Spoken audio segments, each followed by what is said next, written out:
বিসমিল্লাহির রহমানির রহিম। আমি নাম বলুন। আমি মোহাম্মদ শফিক, পিতা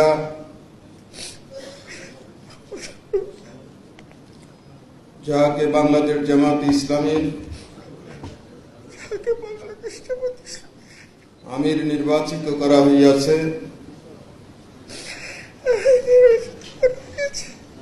আল্লাহ রাব্বুল আলামিনকে সাক্ষী রাখিয়া ওয়াদা করিতেছি যে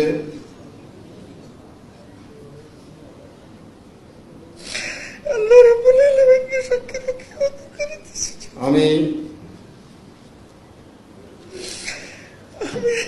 আল্লাহ তাআলা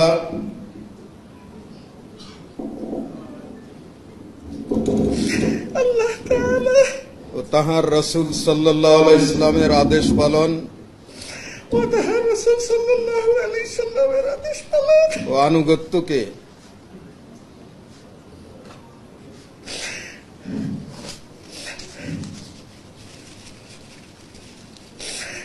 অনুগত্যকে সবকিছুর উপর অগ্রাধিকার দেব সবকিছুর উপর অগ্রাধিকার দেব ও সর্বাধিক গুরুত্বপূর্ণ মনে করিব।